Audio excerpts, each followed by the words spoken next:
বিয়ের পরের দিনে আমার স্ত্রীর পেট অস্বাভাবিকভাবে ফুলে গেল। চিকিৎসার জন্য একজন কবিরাজ ডেকে নিয়ে আসা হলো। সেই কবিরাজ আমাকে আড়ালে ডেকে নিয়ে গিয়ে বলল, আপনি একটা জিনের সাথে বাসর করেছেন। আপনি গতকাল যার সাথে বাসর করেছেন সে কোনো মানুষ নয়, সে একটা আত্মা। এলাকার কবিরাজের মুখে এমন কথা শুনে আমি তো আকাশ থেকে পড়লাম। জবাবে আমি তখন তাকে বললাম, কি বলছেন আপনি? আপনার মাথা কি খারাপ হয়ে গেছে? কবিরাজ তখন উত্তরে বলল, আমি যা বলছি একদম সত্যি, একটি কথাও বানিয়ে বলছি না। যাই হোক, আসল কথায় আসি। আমি জুনায়েদ। গতকাল আমি যাকে বিয়ে করেছি তার নাম নীলিমা। সমস্যা হলো, বিয়ের পরের দিনে আমার স্ত্রীর পেট অস্বাভাবিকভাবে ফুলে যায়। দেখে মনে হচ্ছিল সে 8-9 মাসের অন্তঃসত্ত্বা। কিন্তু এটা কি করে সম্ভব? বিয়ের একদিনের মধ্যে কি করে একটা মেয়ে মা হতে পারে? মা তখন বলল, এলাকার ওই কবিরাজকে ডেকে এনে ঝাড়ফুঁক দিলে সমস্যা ঠিক হয়ে যাবে। তাই আমি এলাকার সব থেকে নাম করা কবিরাজকে ডেকে নিয়ে আসলাম। তারপর সমস্যা হলো, কবিরাজ আসার পরে আমার স্ত্রীর পায়ের দিকে তাকিয়ে আমাকে আড়ালে ডেকে নিয়ে গিয়ে কি বলল তা তো আপনারা নিজের কানেই শুনলেন।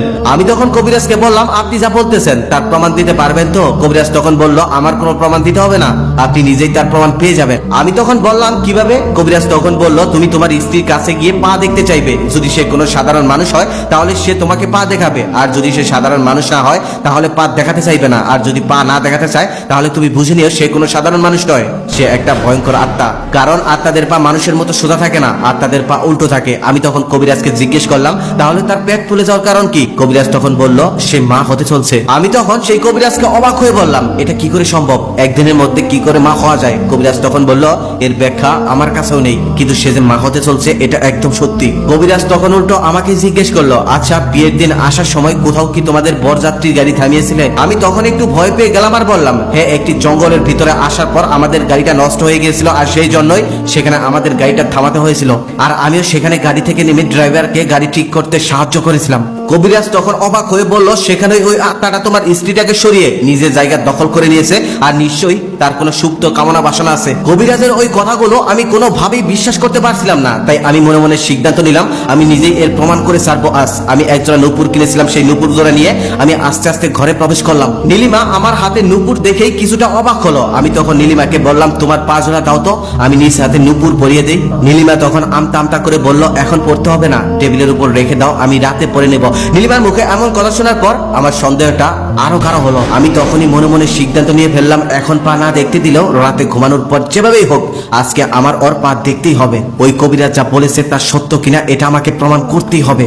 আমি আর নীলিমা তখন লাইট অফ করে শুয়ে পড়লাম। আমি ঘুমানোর অভিনয় করলাম, কিন্তু সে রাতে আর ঘুমালাম না। যখন মধ্যরাত তখন আমি খেয়াল করে দেখলাম নীলিমা ঘুমিয়ে পড়েছে। ঠিক মধ্যরাতে আমি আস্তে আস্তে উঠে নীলিমার পা দেখার জন্য প্রস্তুতি নিলাম, কিন্তু ঘর একদম অন্ধকার। আমি মনে মনে ভাবলাম, এখন যদি লাইট অন করি তাহলে তো নীলিমার ঘুম ভেঙে যাবে, তখন তো আমার আর পা দেখা হবে না। তারপর অনেক ভেবেচিন্তে একটা রাস্তা খুঁজে পেলাম। সেদিন আকাশে চাঁদ ছিল, তাই আস্তে করে জানালাটা একটু খুলে দিলাম। জানালা খুলে দেওয়ার সাথে সাথেই চাঁদের আলো জানালা দিয়ে এসে একদম নীলিমার উপরে পড়লো। নীলিমাকে একদম স্পষ্ট দেখা যাচ্ছিল। তখন আমি খেয়াল করে দেখলাম, সত্যি কবিরাজের কথাই ঠিক, নীলিমার পা উল্টো ছিল।